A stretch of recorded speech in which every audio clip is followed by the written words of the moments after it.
Shalom, shalom, peuple de Dieu. Shalom, shalom, les affranchis de partout au monde. Que le Seigneur vous bénisse là où vous êtes. Nous sommes à l'heure de la parole de l'édification. Nous allons nous incliner dans la prière. Tendre Père, nous voulons te dire merci. Merci de nous avoir encore réveillés ce matin, de nous avoir encore redonné la vie.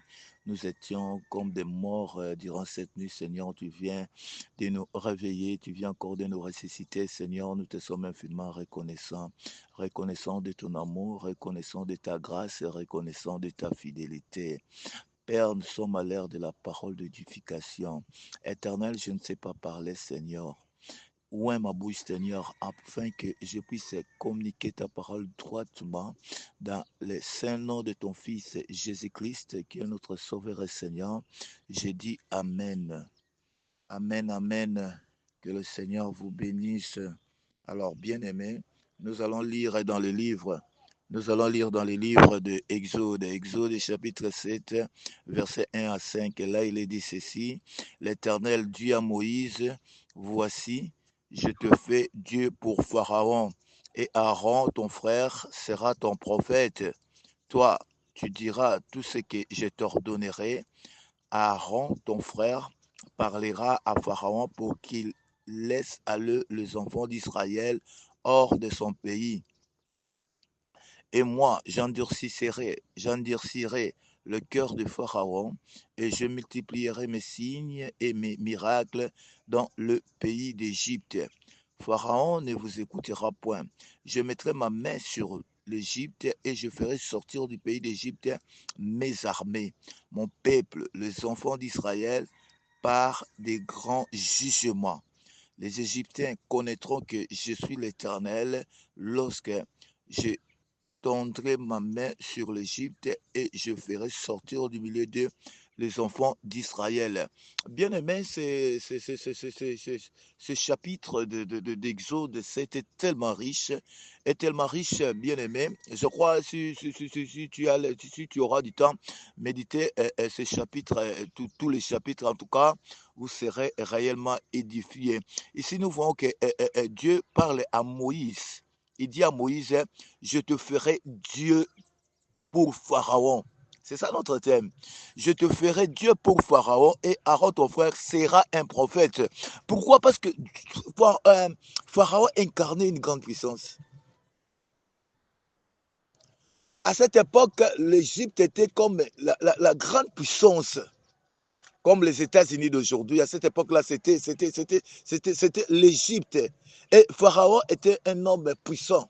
Si tu tombes entre les mains de Pharaon, en tout cas, il te sera difficile pour que tu puisses sortir. Il était comme un grand prédateur. Mais bien aimé, Dieu a dit à Moïse, il savait cela, parce que Pharaon détenait les enfants d'Israël captifs à l'Égypte. Alors Dieu a choisi Moïse afin qu'il puisse aller délivrer les enfants d'Israël. Mais qu'est-ce que le Seigneur a dit? A dit, Moïse, je te ferai Dieu pour Pharaon. Comme tu as un problème de langage, ton frère Aaron sera prophète. Celui qui dira à Pharaon tout ce que je vais te dire. Et lui se tiendra devant Pharaon pour lui dire. Et c'était comme ça, bien-aimé. Dieu a dit, je te ferai un Dieu pour Pharaon. Bien-aimé, c'est quoi? Le problème, c'est quoi? Le problème, ce n'est pas vraiment Moïse, mais c'est la puissance, c'est la force que Moïse et Aaron dégageaient devant la puissance de l'Égypte.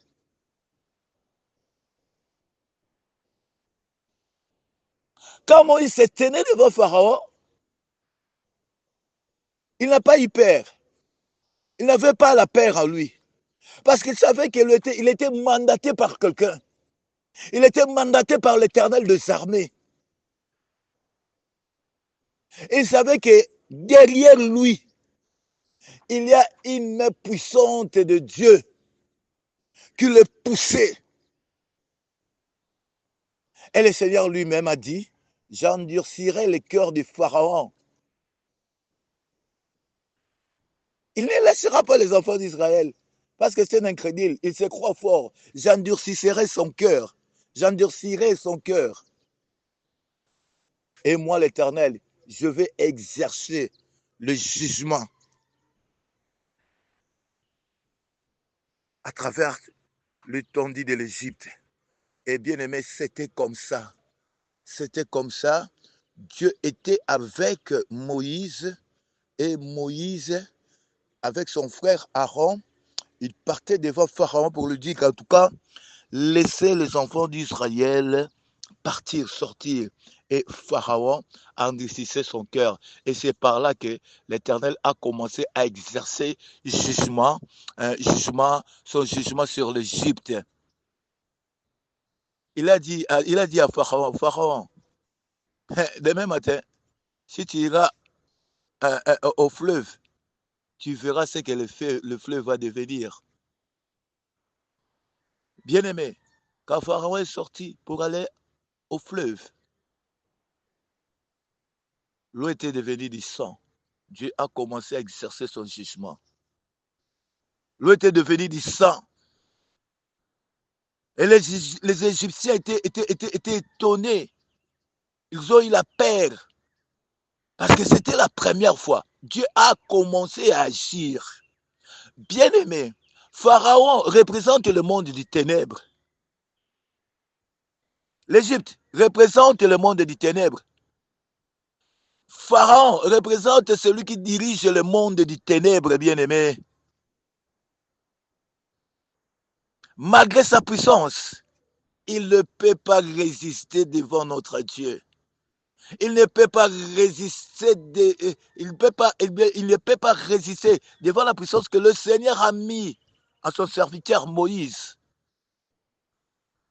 Quand tu marches, lorsque nous vivons ici sur cette terre, étant que des enfants de Dieu, n'ayons pas peur. N'ayons pas peur. N'ayons pas peur. Le Dieu qui est à Moïse, c'est le même Dieu qui est en nous. Le Dieu qui a opéré à Josué, à Moïse, c'est le même Dieu que nous servons, c'est le même Dieu que nous prions. Alors la Bible dit que ce Dieu-là ne change pas, il est le même hier, aujourd'hui et éternellement. Donc par sa puissance, il est le même. Par sa fidélité, par sa façon même d'opérer des choses, il ne change pas. Mais bien aimé, restons branchés à lui. Devant quelques problèmes, devant Pharaon, devant l'adversité, la puissance de l'adversité. Bien-aimés, restons focus sur notre Dieu. Restons connectés sur Dieu là. Il finira par nous délivrer malgré la résistance. Vous avez d'autres résistances. Vous avez d'autres résistances. Dieu le permet pour qu'il puisse exercer son jugement de colère. D'autres résistances, Dieu le permet pour qu'il puisse exercer son jugement. Prenons l'exemple, un aveuglement à Soleka. Aveuglement à Oleka. Baye koliaye subatali boye bepesi bango mawa. Babi me nkolo. Aveugle oyo, nini esali ke akoma aveugle boye. Esali sumu ya bapara na ye, to lisumu na ye moko. Donc là lobi na bango non, eza ni lisumu ya bapara na ye, ni lisumu ya ye moko, mais eza pona nkembo na nzambe monisama katikati na ye. Donc bien aimé, c'était le même cas pour l'Égypte. Dieu voulait faire éclater sa gloire dans le pays d'Égypte et devant Pharaon, afin qu'il puisse sache que c'est moi, c'est lui l'Éternel, c'est lui le créateur, c'est lui le conservateur de l'univers.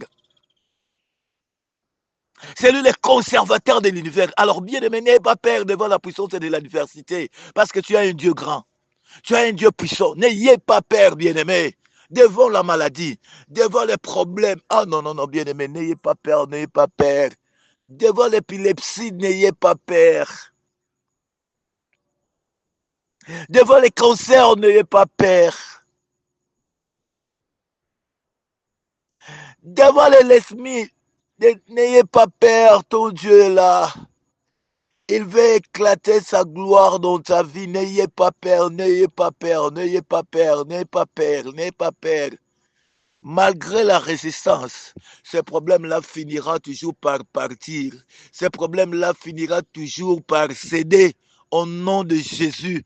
parce que tu pries un Dieu puissant, parce que tu sers un Dieu puissant, bien-aimé. C'est pour cela, dans 1 Jean 4, verset 4, la Bible dit, vous les petits enfants, ne craignez rien, parce que vous êtes de Dieu, parce que c'est lui qui est en vous, vous êtes de Dieu. Dieu a dit à Moïse que je te ferai Dieu devant Pharaon. Mais ici, la Bible dit, vous êtes de Dieu. Dieu nous a créés un peu comme dit dans le livre des psaumes, un peu inférieur à lui. Donc nous sommes des petits dieux. Comme nous sommes des petits dieux, agissons comme des dieux devant les problèmes. Observons Moïse. Qu'est-ce que Moïse a fait? Comment Moïse a agi? La Bible dit, nous devons imiter nos pères de la foi.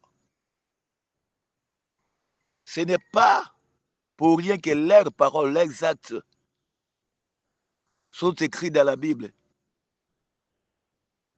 Eza ete po biso pe tolanda matambe na bango pour servir biso d'exemple. Vous les petits enfants, ne craignez rien. Vous les avez vaincus. Pourquoi? Parce que c'est lui, vous êtes de Dieu. Pourquoi? Parce que celui qui est en vous est plus fort que celui qui est dans le monde. C'est lui qui est en vous. C'est lui qui vit en toi. Si réellement tu es un enfant de Dieu, hein, Christ vit en toi. Ah, tu es plus fort que celui qui est dans le monde. Tu n'as pas peur. Agir comme un Dieu. Vois comme un Dieu. Raisonne comme un Dieu. Et tu verras la gloire de Dieu se manifester à toi. Malgré cela, les problèmes ne seront pas épargnés, mais tu seras toujours victorieux. Parce que la Bible dit, vous les avez vaincus. Parce que celui qui est en vous est plus fort que celui qui est dans le monde.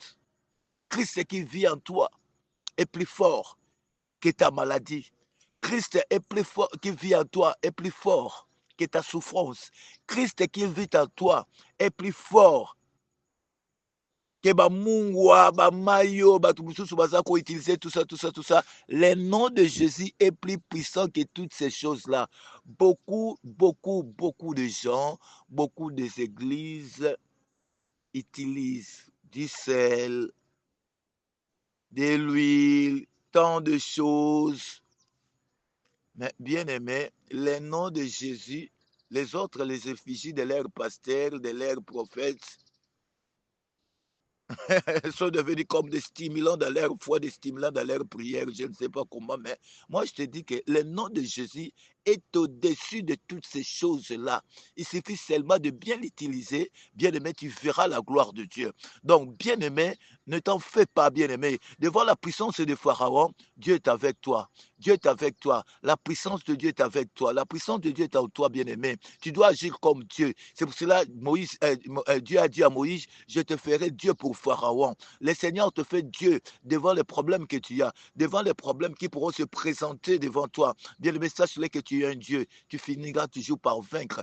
Pourquoi? Parce que celui qui est en toi est plus fort, est plus puissant que celui qui est dans le monde. Alléluia. Que le Seigneur te bénisse. Que le Seigneur te bénisse. Agis comme un Dieu. Agis comme un Dieu. Parce que sa puissance est à toi. Parce que tu as déjà vécu tant de choses. Tu as déjà vécu tant de choses. Bien-aimé, sache-le que le Seigneur est avec toi. Il ne va pas t'abandonner. Parce que celui qui vit en toi est plus fort, est plus puissant que celui qui est dans le monde. Bien-aimé, c'est là que je vais m'arrêter. Que le Seigneur vous bénisse ce matin et laisse que remine cette parole durant cette journée et tu verras la gloire de Dieu et tu vas témoigner quelque chose pour la gloire de Dieu. N'aie pas peur de Pharaon, n'aie pas peur de tout problème qui pourront se présenter devant toi. Sache que tu es un Dieu puissant, sache que Dieu vit en toi, donc tu es victorieux aux âmes olongi. Tika ete nzambe, apabola yo na mokola lelo. C'était l'humble serviteur de Dieu, l'esclave de l'évangile, Mwana Moussala Nzambe, Papa Flavien Yenge. Je vous souhaite de passer une très bonne journée accompagnée de Jésus-Christ. Je vous dis bye.